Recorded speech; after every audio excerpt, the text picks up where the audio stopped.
Hey everyone, my name is Nicholas Pascale. I am the very proud Director of Social Emotional Learning for our network, and just want to say what's up to my middle school family. I want to start by saying that I hope that this finds you and your family well and safe and healthy during this time. This pandemic is something that we in our lifetime have really never ever dealt with or seen, and so just wanted to start by saying that and acknowledging that. Secondly, just want to say that I am live and direct from my crib. This is my dining room, and so you may hear the loud pitched bark of a chihuahua. His name is Bambino. I apologize. You may hear my wife, who's on a work call as well. And so this is kind of the new norms of our distance learning and our working from home, and so just want to acknowledge that. So what we're going to do today, really talk about SEL embedding this through our academic content, and we're going to keep rolling through with video throughout the presentation to make it more personalized and hopefully to gain the most access for you guys. So here we go.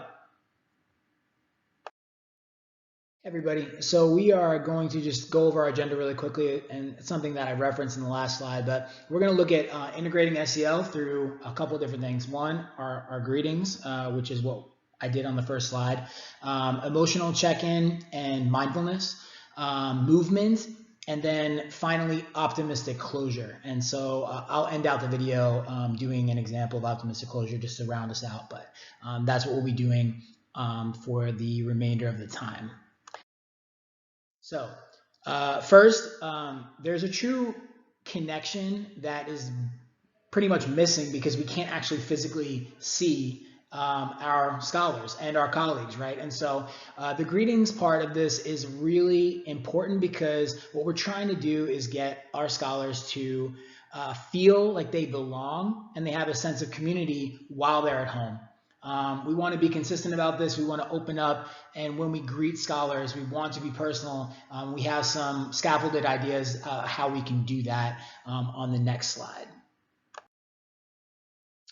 Greetings of examples. This is just a GIF that we have. That's essentially a way that you can start out your greeting, right? So you can have something that's fun or funny. There's also welcoming rituals, virtual journal prompts. And so essentially what we want you to do is to personalize as much as you can. Take 1 to 2 minutes to enter into the space and acknowledge the humanness that we are not connected and you're trying to build the connectedness through a greeting, right? On the next slide, we have an example from one of the links, and it's a quote of the day. And so you could essentially put a quote up, talk about how that impacts you, and then through Google Classroom, you can have people respond. I know that we're still working on what that looks like on Google Classroom, but you can still give scholars wait time in their house to reflect personally on the quote, how that, makes them feel. And so it's just a way to connect before you go right into academic content, because our scholars are definitely overwhelmed during this time. And also, your class is not going to be the only one that they have. There are going to be multiple classes. So a way to personalize this is through that in your greeting.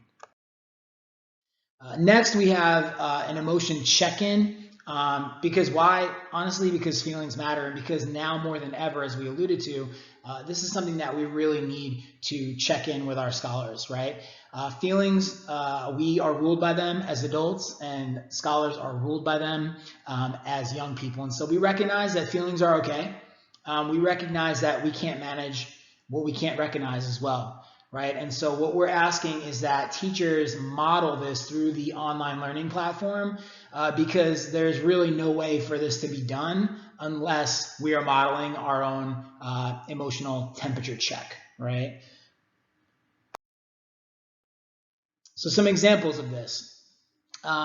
There's what's called the rhythm assessment, and that's out of a company out of Dallas, actually. And so there's some emojis and some things, and this is all linked in the video as well. But essentially, there are multiple videos that we have for emotional regulation linked. There are emotional thermometer with vocabulary, so scholars can actually put to paper how they're feeling with vocabulary and explain what they're feeling. There's an interactive, emotional check with prompt through a company called Nearpod that you can link into your video. That is the third bullet. And then there's just calm down techniques for kids. There's 50 of them. And so something that you can look at, that you can teach on and kind of extend learning with kids if you see fit. Next page, this is one of the emotional regulation videos. This has something to do with mindfulness and just tuning into the senses. And so it's a 2.5-minute video. You can play that, embed it into your curriculum and your online platform, and then move on to the next SEL practice or academic enrichment.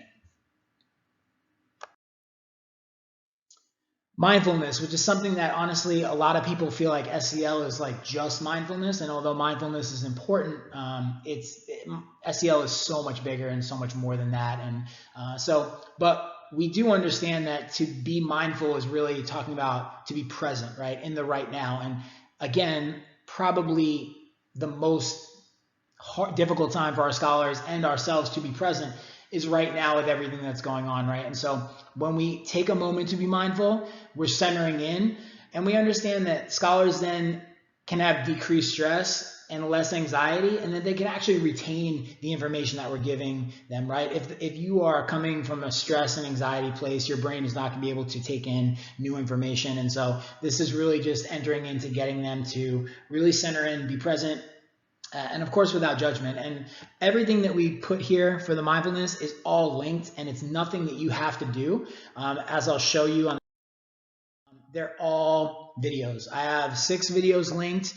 Together we can, and then of course the Uplift mindfulness video, the 2-minute one that we created at the beginning of the year that we were piloting at some schools, that you can just click, let them do. You obviously can do it with them on your end to become mindful, and then continue on with your lesson. This is just a resource of what that screen grab will look like for our mindfulness practice for Uplift Education. And you can click that, and it is about 2 minutes long. All right. So at this point, we're suggesting you're doing your content at this point, right? So you're starting with greeting, you're doing the check-in, you're doing the mindfulness, and then, hey, you're going to actually deliver your content. So that's on you and TLT, and you're going to crush that because we know that you got this, right? Content. Well, after you do your content, we understand that scholars have been sitting for a very long time, right? And especially with the lockdown, there may not be a lot of room in their house for them to move around, or they may be stagnant, right? And so what we want to press upon you now is talking about the alignment of the mind and the body, specifically with movement. And we know that movement is vital for health and well-being. We know that a lot of our scholars are coming in stressed out in their mind, but also wearing it in their bodies. And so essentially we're challenging scholars to movement activities each day. And so some examples of that on our next page are, there's a yoga clip from a woman from Dallas that we found that's really, really dope.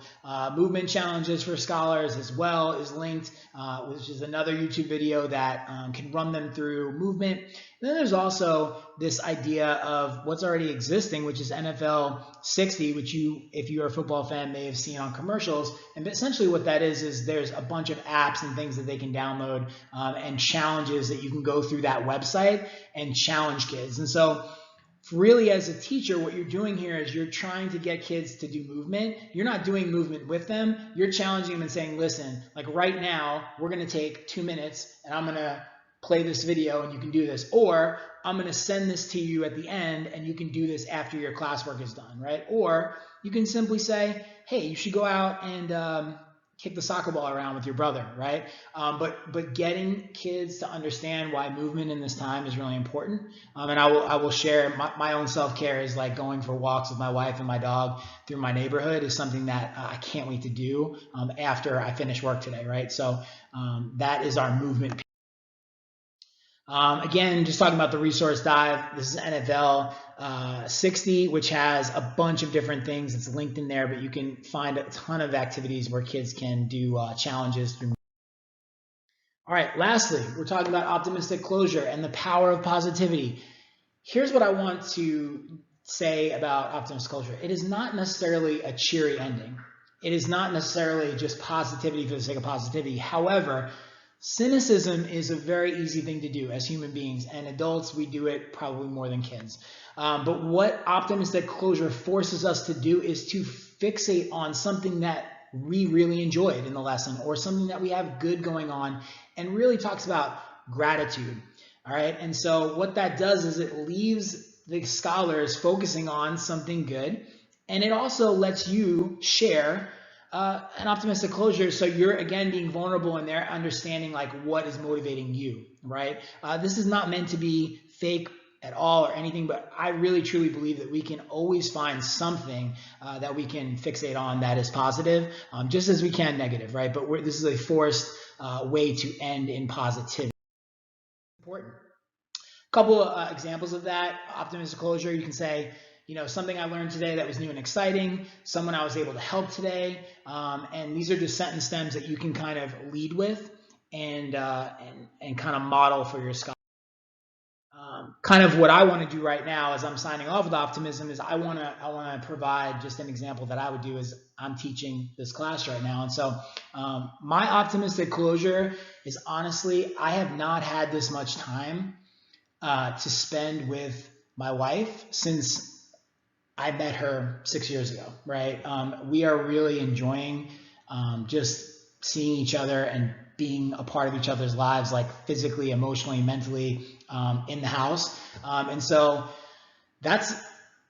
I'm grateful for that, right? That's something that I'm really thankful for. And, it helps ground me, because I know that this is not going to be something that lasts forever, right? This is something that truly we are going to get through this. And so I may never get this much time with her again in this intimate way. And so that makes me happy, and that's what I'm grateful for. So you would then maybe ask, what are you grateful for? Tell somebody in your household, your siblings, your mom, your dad, your guardian, grandpa, grandma, aunt, uncle. Tell them what you're thankful for.